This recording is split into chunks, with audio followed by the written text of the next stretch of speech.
Setelah semua kerja keras kita, saudaraku, semua yang bisa kita kerjakan, Bu, sampai satu titik tertentu kita tahu, manusia terbatas. Ini bukan lagi waktunya, saudaraku, kadang kita itu apa ya, saudara, Jakarta ini, saya nggak tahu sebagian dari saudara dari Jakarta, sebagian bukan. Di Jakarta ini, saya asli Solo, saudara. Pindah ke Jakarta ini bukan satu hal yang gampang. Jakarta ini satu kota yang tidak mengenal istirahat. Betul? Yang sudah pernah di Jakarta, saudara tahu yang saya maksudkan. Bahkan tengah malam aja saya keliling Jakarta ini, saudara. Jalanan itu masih macet, saudaraku. Saya pikir kalau pagi macet wajar, orang kerja Pak. Siang macet wajar. Sore macet kita masih mikir oke. Malam macet ya ini subuh juga macet, saudaraku. Jakarta ini sungguh-sungguh kota yang tidak pernah tertidur. Kadang kalau kita nggak hati-hati, saudara, kita terjebak rutinitas. Kita seolah-olah berusaha dengan kekuatan kita sendiri. Bukankah itu yang membuat kita capek? Tuhan itu kalau ngomong santai loh, saudaraku. Pikulah kuk yang kupasang. Sebab kuku itu ringan. Tuhan itu nggak ngasih saudara kuk yang berat. Pikulah kuk yang kupasang. Karena kuk yang dari Tuhan itu ringan. Dan bebanku pun tidak berat, kata Tuhan. Sebab segala perkara dapat kutanggung di dalam Dia yang memberikan kekuatan kepadaku. Lah kalau dikasih beban, kekuatannya juga dikasih, kenapa takut? Yang mengerti katakan amin. Tapi kan seringnya kita sendiri kan, cari beban-beban sendiri. Benar? Merasa mampu-mampu sendiri. Kenyataannya setelah jalan capek-capek sendiri, marah-marah sendiri, saudaraku. Senggol kiri kanan di akhir tahun ini. Kembali kepada anugerah yang daripada Tuhan. Kita semua butuh anugerah. Minggu lalu, saudaraku, salah satu perwujudan anugerah kita belajar itu divine backing. Orang yang dalam hidupnya ada anugerah nggak bisa enggak, saudara. Tuhan itu selalu memberi dukungannya. Divine backing itu yang menguatkan kita untuk bertahan sampai akhir. Pernah enggak, saudaraku, ketemu orang yang secara manusia harusnya udah jatuh. Udah enggak ada harapan. Tapi karena dia bersandar pada Tuhan, karena anugerah, karena kasih karunia yang harusnya udah dihitung nih sama orang nih. Nih tinggal berapa lama lagi nih, pasti jatuh nih. Kenyataannya enggak jatuh tuh. Masih bisa bertahan tuh. Berapa banyak yang tahu itu anugerah. Orang Kristen kita sukanya itu ngejarnya tuh instan, saudara. Pengennya hasil akhir. Tapi tahukah saudara, Tuhanmu tuh Tuhan yang tertarik dengan proses.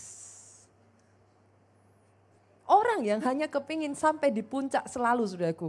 Pertanyaan saya, berapa lama sih saudara naik ke puncak gunung dan tinggal di puncaknya? Halo? Halo? Berapa lama? Saudara kalau naik gunung nih udah susah-susah naik, tinggal di puncaknya berapa lama? Sebulan? Setahun? Emang bisa hidup apa, saudaraku? Orang yang hanya bisa menikmati pada saat ada di puncak dan tidak bisa menikmati proses adalah orang yang paling menderita di dunia. Kenapa? Kenyataannya, saudaraku, saudara ada di puncak itu sebentar. Then you will go to another mountain. Another mountain to climb. Justru proses naik ke puncaknya yang lama. Belajar menikmati bahwa di kiri kananmu ada kupu-kupu cantik yang terbang. Ada bunga indah yang mekar. Belajar menikmati bahwa di kiri kananmu ada sungai, suara sungai yang gemerisik. Bolehkah saya katakan? Setiap proses dalam kehidupan saudara, belajar menikmatinya. Karena selama prosesnya benar, hasilnya harus benar. Justru saudara mau instan naik ke atas, instan hasilnya. Kalau prosesnya enggak benar, jangan-jangan dapat hasil pun, dapat hasilnya enggak benar. Dan hari ini saudara, di bagian yang kedua ini saya akan membagikan sesuatu yang saya percaya akan sangat dibutuhkan oleh setiap kita. Anugerah yang mengubah kegagalan, mengubah kesalahan menjadi keajaiban. Hari ini kalau saudara mencatat firman Tuhan, saya beri judul From Mistake to Miracles. Dari kesalahan pada keajaiban. Coba saya tanya kira-kira saudara, ada nggak di sini, tadi pagi saya tanya nggak ada yang berani angkat tangan. Mana tahu di siang hari ada yang berani angkat tangan saudara. Ada nggak di sini orangnya yang nggak pernah bikin kesalahan? Nggak ada yang angkat tangan juga? Saya juga nggak angkat tangan saudaraku. Setiap kita pernah bikin kesalahan, yang mengerti katakan amin. Itu sebabnya Roma 3 ayat 10 multimedia bisa buka, saudara lihat di sana. Tidak ada yang benar, seorang pun tidak. Dengan kata lain apa Bu? Kalau tidak ada orang yang benar, seorang pun tidak, artinya apa? Setiap kita capable of making mistake. Tidak ada satu orang pun yang luput dari kesalahan saudaraku. Enggak besar, enggak kecil. Orang tua suka bilang sama anaknya, kamu nih ya tukang bikin masalah. Salah terus. Memangnya orang tua enggak pernah bikin salah? Yang mengerti katakan amin. Memangnya hanya anak yang bisa bikin salah? Orang tua juga bisa bikin salah loh. Memangnya hanya jemaat aja yang bisa bikin salah? Bu, pendeta juga bisa bikin salah loh. Saya berdiri di hadapan saudara, saya mengatakan, saya tidak berani mengangkat tangan saya saudaraku. Because saya sendiri pun, I make mistake. Kita jangan bicara soal orang sekarang ya Pak ya. Saya sedang berbicara kalau kita balik ke Alkitab, the big shot, sebut nama saudara. Nama-nama besar di dalam Alkitab, siapa saudara? Bapak orang beriman. Semua dari kita tahu namanya Abraham. Apakah Abraham gak pernah bikin salah Bu? Jangan salah. Kesalahannya itu sampai hari ini loh saudaraku, berdampak buat saudara dan saya. Karena Abraham tidak bisa sabar menunggu janji Tuhan. Abraham cari jalan pintas. Dan kesalahan itu dampaknya sampai hari ini kita masih alami. Sebut lagi, siapa nama besar untuk nama-nama di dalam Alkitab sudah? Siapa? Siapa?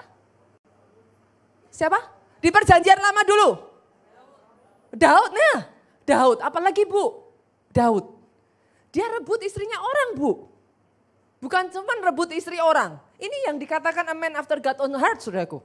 Udah ngerebut istrinya orang, suami dari wanita ini saudaraku sengaja dia taruh di medan perang supaya mati. Dan tahukah saudara, Uria itu saudaraku by the way, ini prajurit pahlawan dari Daud yang setia loh saudara. Saudara harus tahu itu. Uria ini orang kepercayaan. What a mistake saudara. Siapa lagi saudara? Nama yang membebaskan bangsa Israel semua dari kita tahu? Siapa yang membebaskan bangsa Israel? Musa. Musa itu big shot saudara. Mana ada sih zaman sekarang saudara dengar orang yang bisa membelah Laut Merah? Ada? Enggak ada saudara. Sehebat-hebatnya hamba Tuhan zaman sekarang ini, saya belum pernah dengar ada yang bisa membelah. Misalkan apa? Sekarang di sini laut apa saudara? Laut Jawa gitu saudaraku. Enggak ada, saya belum pernah dengar. Dengan kata lain, Musa ini luar biasa. Tapi izinkan saya mengatakan saudaraku, yang tadinya Tuhan menyuruh Musa untuk mengayunkan tongkatnya, Musa pukulkan. Sebenarnya kalau dipikir-pikir ya nggak salah juga ya. Apa sih kalau orang Jakarta bilang gedek saudaraku, apa sih gedek? Jengkel gitu saudaraku, gemes gitu. Kelihatin bangsa Israel itu udah tegar tengkuknya, gemes saudaraku, jengkel loh, kita bisa jengkel juga. Tapi ketika itu Musa dia pukulkan tongkatnya, tahukah saudara? Musa tidak masuk tanah perjanjian, jangan salah loh saudara. He's a big shot, yet he makes mistake. Kita balik ke perjanjian baru sekarang nih. Perjanjian baru saudaraku, yang disebut salah satu bapak besar gereja. Siapa saudara? Petrus. Kurang besar apa kesalahannya? Ada di sini yang pernah menyangkal Tuhan? Petrus menyangkal Yesus 3 kali saudara. Sekali orang bilang kilaf. 2 kali apa saudara? Ya mungkin nggak sengaja. Lah kalau 3 kali? Apa kalau zaman sekarang saudara pacar aja datang terlambat sekali, 2 kali, 3 kali apa? Tidak ada maaf bagimu saudaraku. Tapi tahukah saudara? Those big shot, they make mistake. Tidak ada satu orang pun di dunia ini yang luput dari kesalahan. Kadangkala we make mistake sesuatu yang kita sadari. Satu kesalahan yang dengan sadar kita lakukan, saudaraku. Dan mungkin orang di sekeliling kita akan bilang, kalau kita bikin kesalahan yang seperti ini, mereka akan bilang, syukurin gitu saudara. Kalau udah jatuh, syukurin. Tapi kadangkala berapa banyak dari kita, saudaraku, menyadari, gak niatan bikin salah, Bu. Kita berpikir itu sesuatu yang benar. Di kondisi ekonomi seperti ini, saudaraku, kita berpikir untuk dapat pinjaman kredit dari bank, itu bukan satu kesalahan, karena kita butuh. Betul? Tapi yang jadi masalah, saudaraku, karena mau pinjam, tapi kan gak nyampe. Akhirnya apa yang terjadi? Yang biasanya di bank kita lakukan. Tuh perputarannya dibikin fake kan, saudaraku, sengaja nih, karena kan demi print 3 bulan. Kan? Ya udah 3 bulan ini dibesar-besarin angkanya, biar lolos. Kadang apa? Bagi yang karyawan, apa saudaraku? Supaya diloloskan apa yang kita lakukan? Slip gajinya di markup. Betul kan? Dan saya tuh herannya sama orang Kristen. Udah melakukan semuanya itu. Ketika kreditnya cair, Bu. Bilangnya apa? Ini mujizat dari Tuhan. Hebat kan orang Kristen, saudaraku? Udah main markup, main semua-semuanya. Begitu cair, apa? Pertolongan Tuhan tepat pada waktunya. Tapi tahukah saudara, bank itu membuat semua peraturan itu ada penyebabnya, saudara. Tahun pertama saudara mungkin boleh bersuka cita karena dapat pinjaman. Saudara bisa cicilan rumah, saudara bisa dapat rumah, mungkin saudara bersuka cita. Tahun pertama mungkin saudara bisa bayar dengan santai. Tahun kedua, tahun ketiga Pak, mulai ngos-ngosan. Tahun keempat, tahun kelima, masalah mulai terjadi. Lah hebatnya orang Kristen lagi, kalau masalah sudah terjadi, tanya sama Tuhan, kenapa kau izinkan terjadi? Sudah mengerti yang saya maksudkan? Itu sebabnya Amsal 14 ayat 12 mengatakan, banyak jalan disangka orang lurus, tetapi ujungnya menuju maut.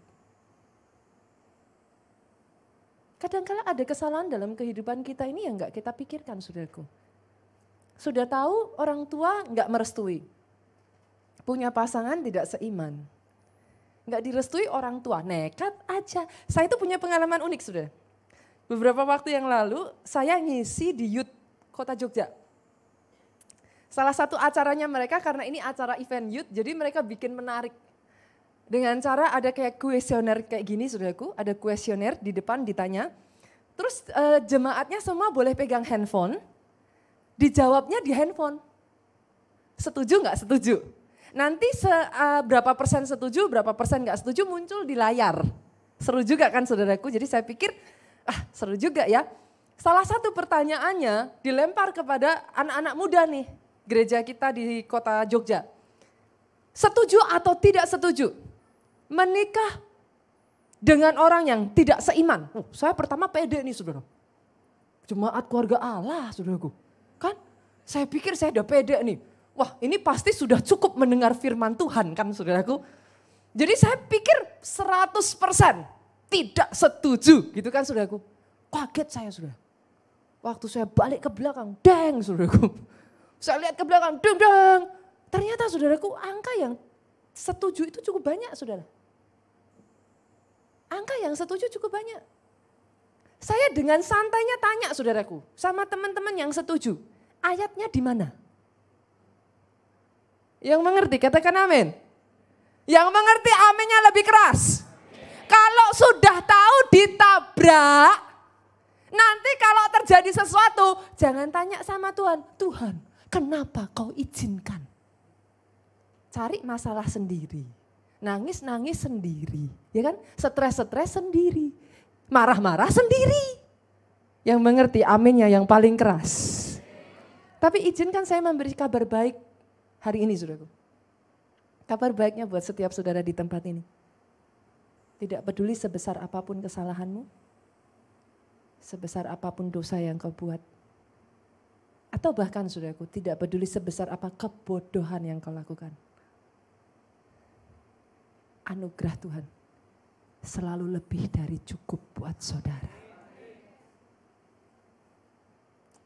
Hari ini saya ingin mengatakan saudaraku, sama seperti GPS. Ada di sini yang pernah pakai GPS saudaraku?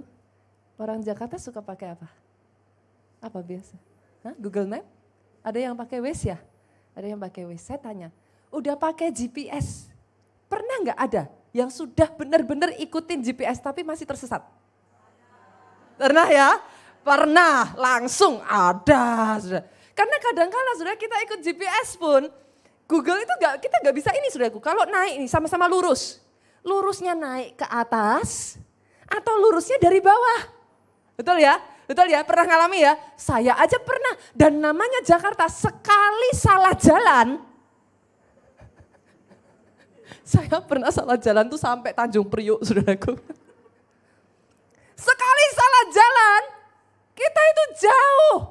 Tapi berapa banyak yang mengerti, tidak peduli seberapapun engkau salah jalan, GPS-mu akan selalu rerouting. Yang mengerti katakan amin. Dia akan selalu rerouting, menemukan jalan untuk engkau bisa kembali. Itulah anugerah Tuhan dalam kehidupan saudara. Oh, saya nggak mendengar tepuk tangan yang paling meriah dari tempat ini. Anugerah itu akan selalu menemukan jalan, dia akan rerouting saudaraku dan memastikan engkau sampai pada tempat tujuanmu. Pastor, enak ya? Kalau gitu bikin salah terus aja. Loh katanya ada anugerah. Enak dong. Bikin dosa, minta ampun. Kan rerouting saudaraku. Enak dong, boleh dong saudaraku. Dengar baik-baik saudara. Anugerah Tuhan bukan tiket untuk saudara berbuat dosa. Tidak peduli GPS saudara akan rerouting. Saya tanya, yang seharusnya kau capai dalam 5 menit, engkau baru bisa sampai dalam waktu 1 jam bahkan lebih.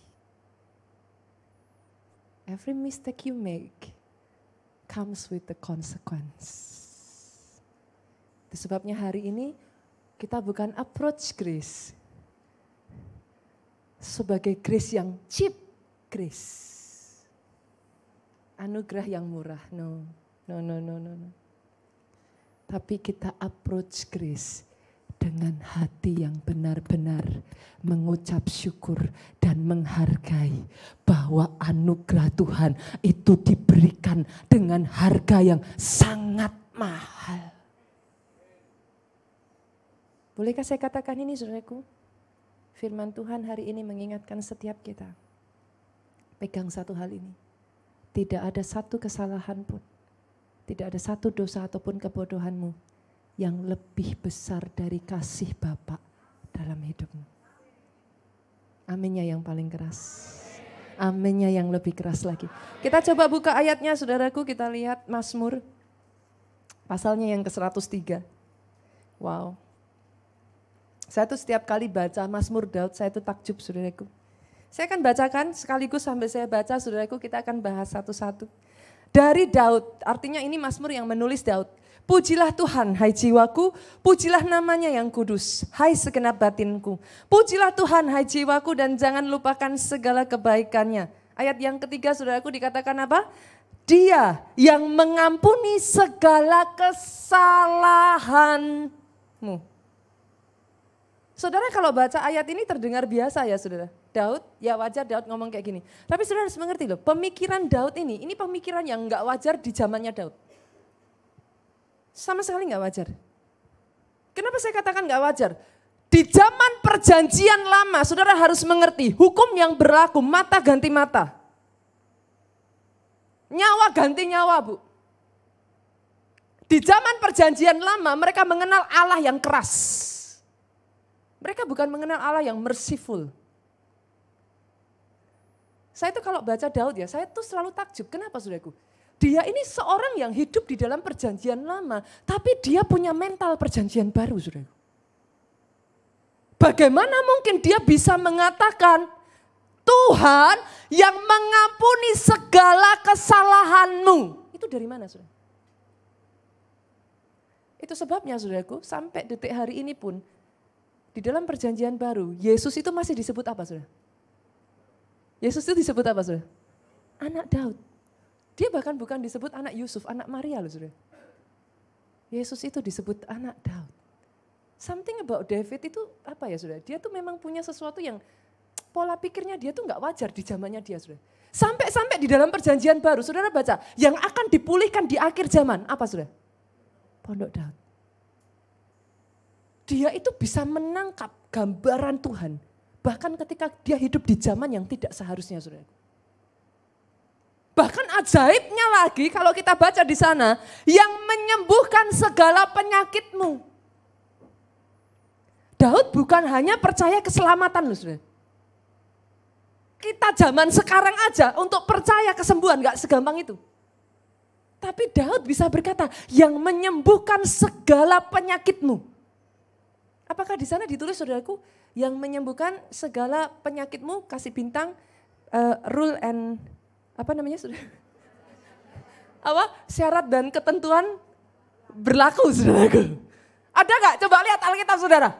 Dikasih bintang gak di situ? No. Segala sakitmu. Beda dengan asuransi saudara. Kalau asuransi harus dibaca sungguh-sungguh. Karena jangan-jangan ada penyakit yang tidak tercover. Yang mengerti katakan amin. Tapi kalau di dalam dia, semua penyakit sudah di cover. Di atas kayu salib sudah di cover.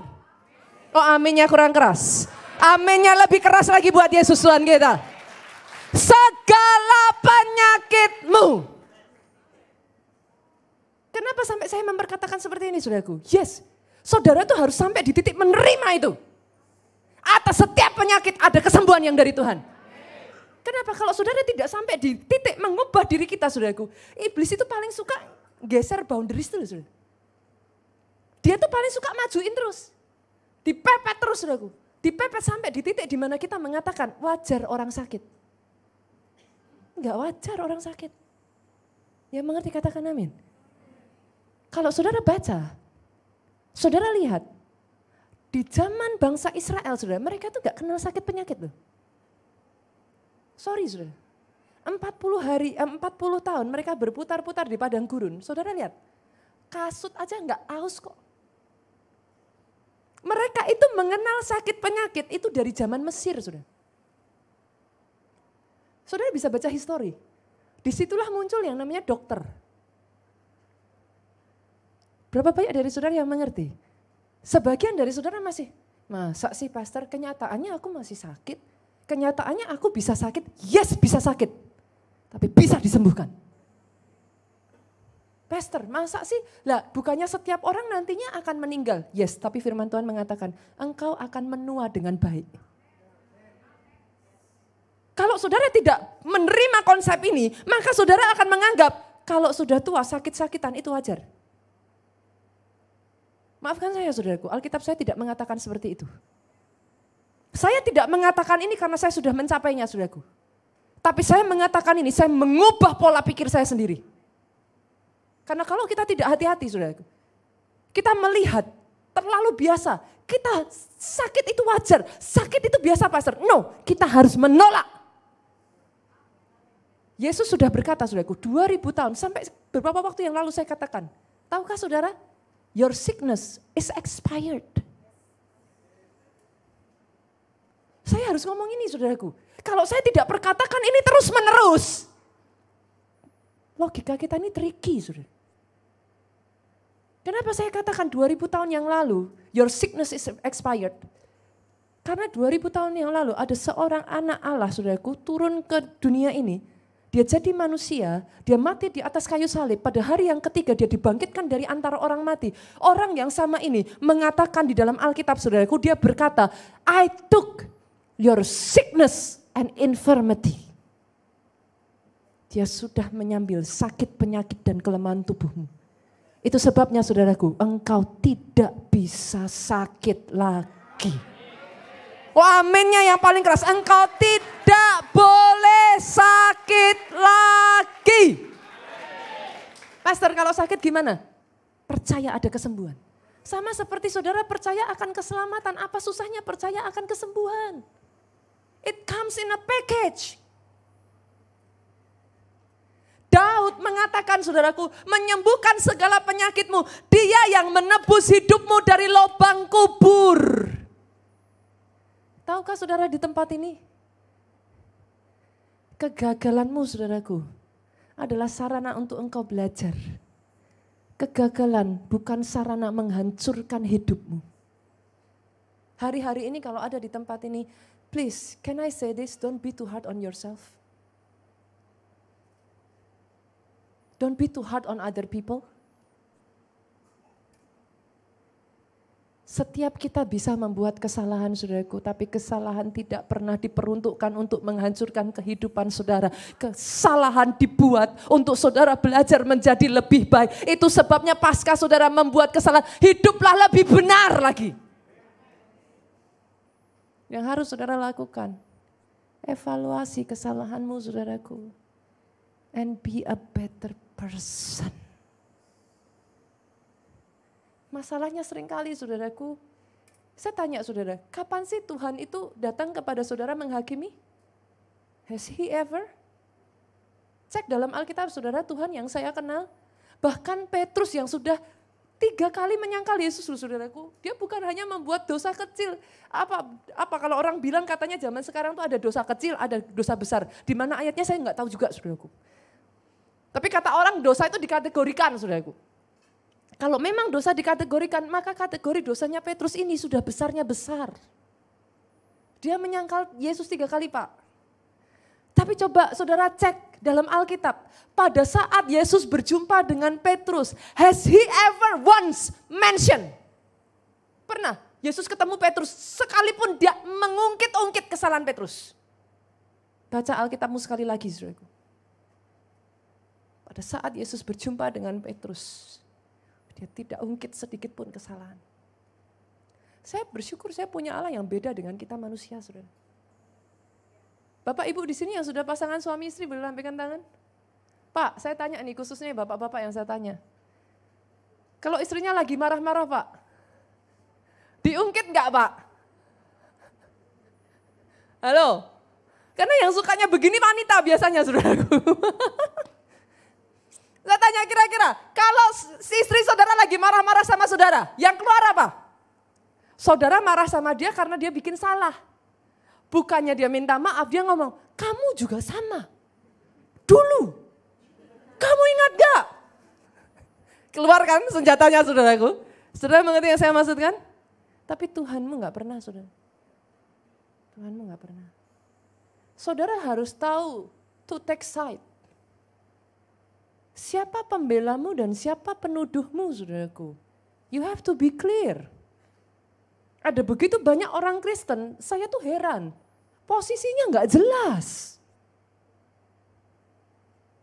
Sudah tahu iblis yang mendakwa, sudah tahu iblis ini penuntut, didakwa, dituntut, kita orang Kristennya ngomong, bener ya, betul, iblis betul. Loh itu yang sorry loh saudaraku, sorry. Karena saya orang Solo saudaraku. Sorry. Itu yang bodoh siapa saudara? Yang mengerti katakan amin. Jelas-jelas the blood is your defender. Darah itu pembelamu saudaraku. Mau sampai kapanpun iblis tidak akan bisa mendapat celah selama kau ada di dalam darah itu. Karena apapun dosamu ketika darah itu ada di atas kepalamu, yang dilihat oleh Bapamu di surga adalah kayu salib.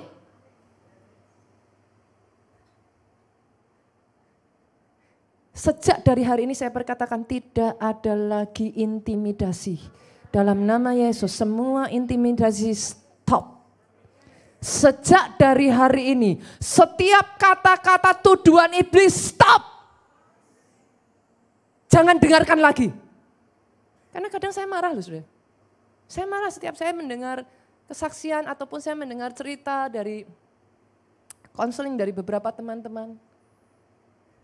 Hidup terus di bawah intimidasi iblis. Mau balik ke Tuhan sampai enggak berani. Kenapa? Karena selalu mengatakan I'm not good enough. Mau baptis enggak berani, kenapa? Takut setelah baptis enggak boleh buat dosa lagi. Berapa banyak orang berpikiran seperti itu? Nggak berani baptis kenapa Bu? Nanti kalau sudah baptis katanya harus kayak Pak Pendeta gitu. Jadi nggak berani baptis Pak. Sorry saudaraku, sorry. Dia tidak pernah memainkan peran sebagai jaksa penuntut. Kita ini sesungguhnya saudaraku sebagai anak-anak Tuhan ada di posisi yang sangat enak. Kenapa? Hakimnya di pihak kita, pembelanya di pihak kita. Butuh apa lagi? Iblis mau ngomong seenaknya, dia katakan silahkan. Hakimnya di pihak saudara, pembelanya di pihak saudara. Apa yang kau takutkan kalau dia ada bersama dengan saudara? Dia di pihakmu, siapa lawan kita? Tepuk tangannya boleh yang paling meriah buat Raja di atas segala raja. Lebih dahsyat lagi, buat dia yang menjadi pembela dan hakim agung bagi kita. Itu sebabnya kesalahan adalah untuk kita evaluasi, it's not the end. Justru saudaraku izinkan saya katakan ini, di dalam kau membuat kesalahanmu sadarilah. Ada anugerah yang jauh lebih besar daripada kesalahan.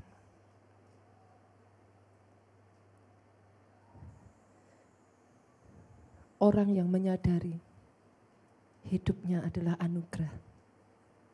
Justru orang yang tidak berani main-main dengan anugerah.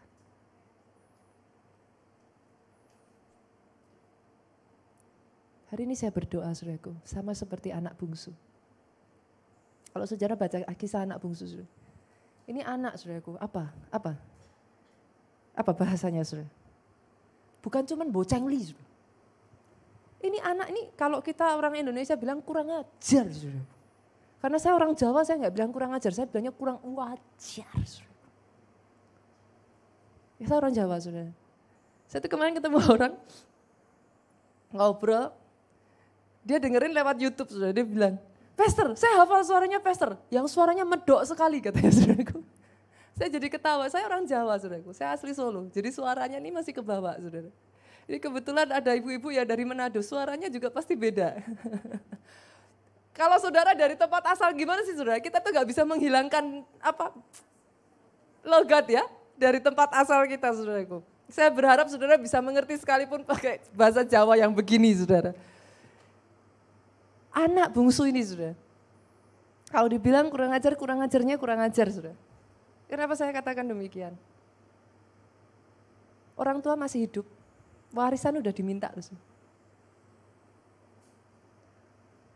Itu kan kayak apa sih saudara kalau orang Jawa bilang itu didoain, apa sih? Disumpahin kata orang Jawa ya. Kalau ini orang tua masih hidup saudaraku, dia minta warisannya. Bukan hanya dia minta warisannya saudaraku, sudah tahu apa yang dia lakukan?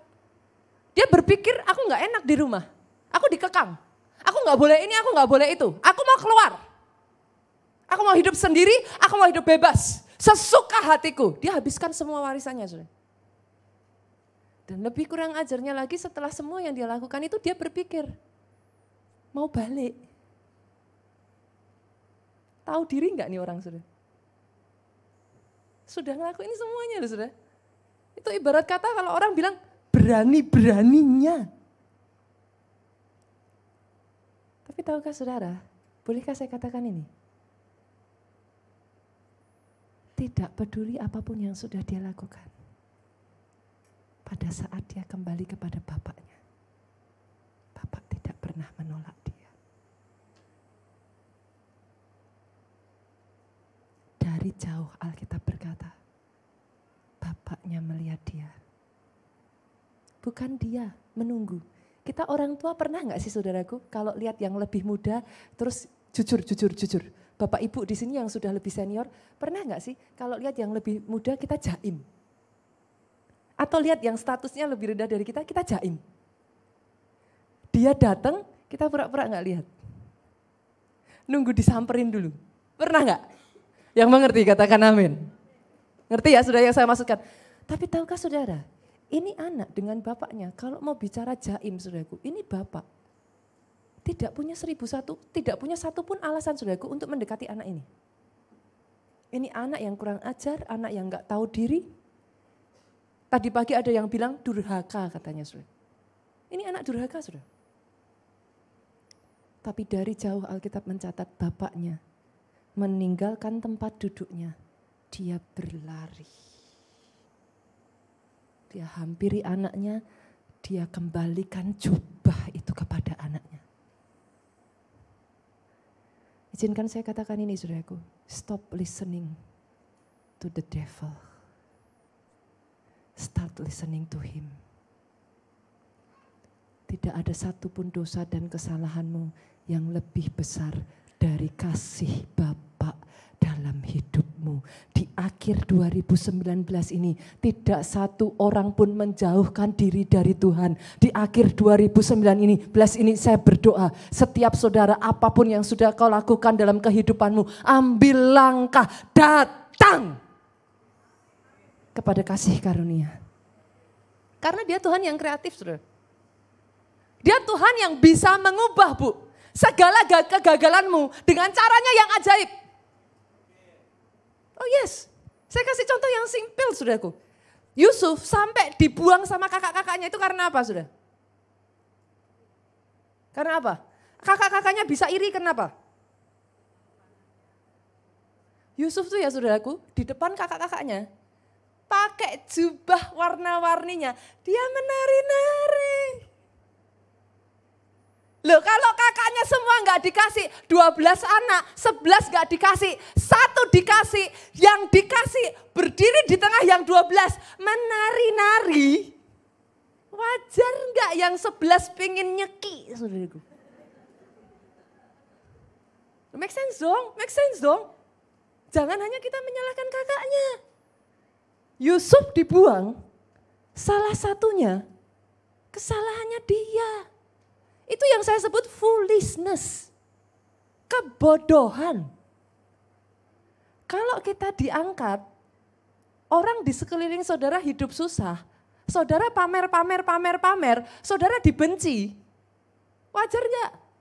Ya wajar. Yang mengerti aminnya yang paling keras.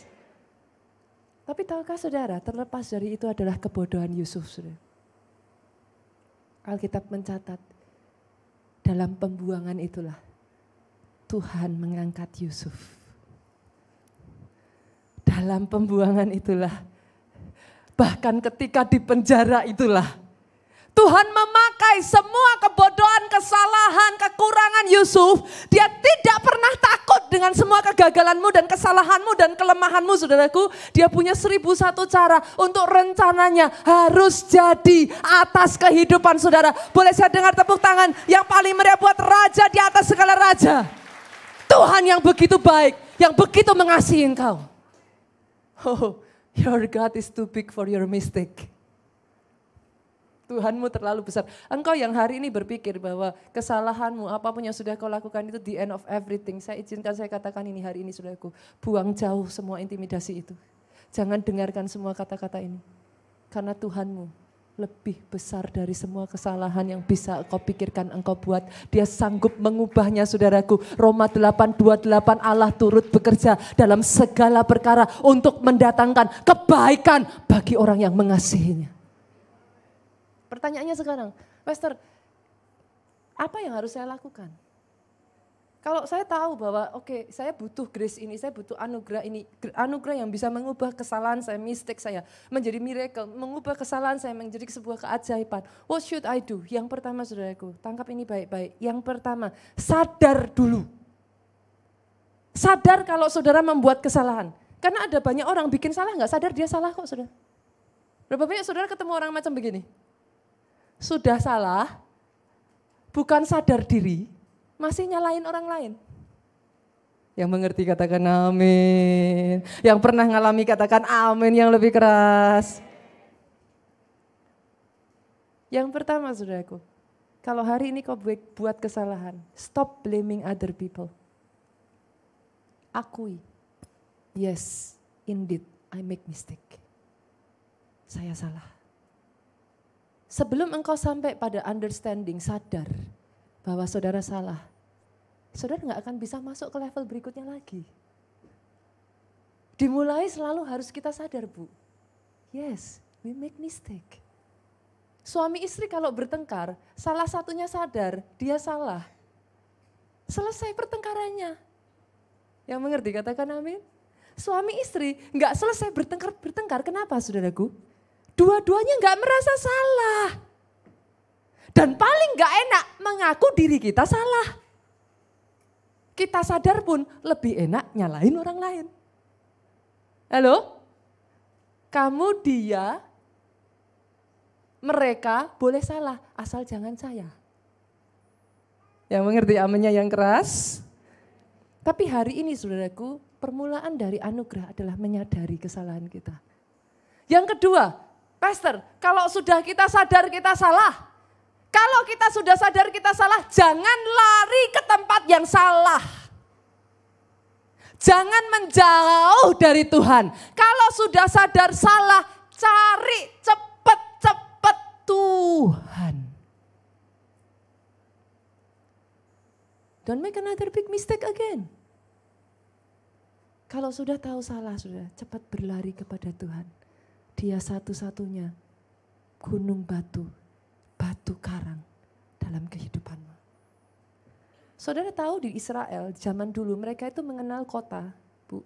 Kotanya ini disebut sebagai kota, saya tiba-tiba lupa namanya saudaraku. Jadi setiap kali orang berbuat kesalahan saudaraku, dia lari ke kota ini. Selama dia tinggal di kota ini, dia nggak bisa dibunuh saudara.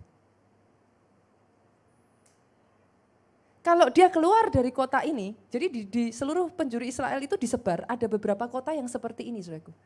Itu sebabnya dikatakan kota bentengku. Batu karangku kenapa saudaraku? Ada tempat-tempat saudaraku memang kalau dia sudah dinyatakan bersalah oleh hakim saudara. Dia lari ke kota ini, orang yang mau membalas dendam kepada dia tidak berhak membunuh dia. Tapi selangkah saja dia keluar dari kota ini, maka orang yang membalas dendam, membunuh dia, itu tidak disalahkan saudara. Bolehkah jadikan Tuhan itu kota bentengmu saudaraku?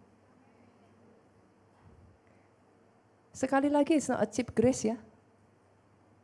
Anugerah itu bukan tiket untuk kita berbuat dosa. Itu sebabnya sadari. Setelah sadari, lari kepada Tuhan. Yang ketiga saudaraku, enggak ada jalan lain. Minta ampun. Minta ampun dari Tuhan. Setelah minta ampun Pak, langkah berikutnya, habis minta ampun, bertobat. Yesus itu kalau ngampuni ngomongnya gimana sudah? Jangan berbuat dosa lagi. Bertobat itu apa saudaraku? Berbalik 180 derajat. Jangan kebablasan ya saudara. 180 derajat cukup, jangan 360 saudaraku.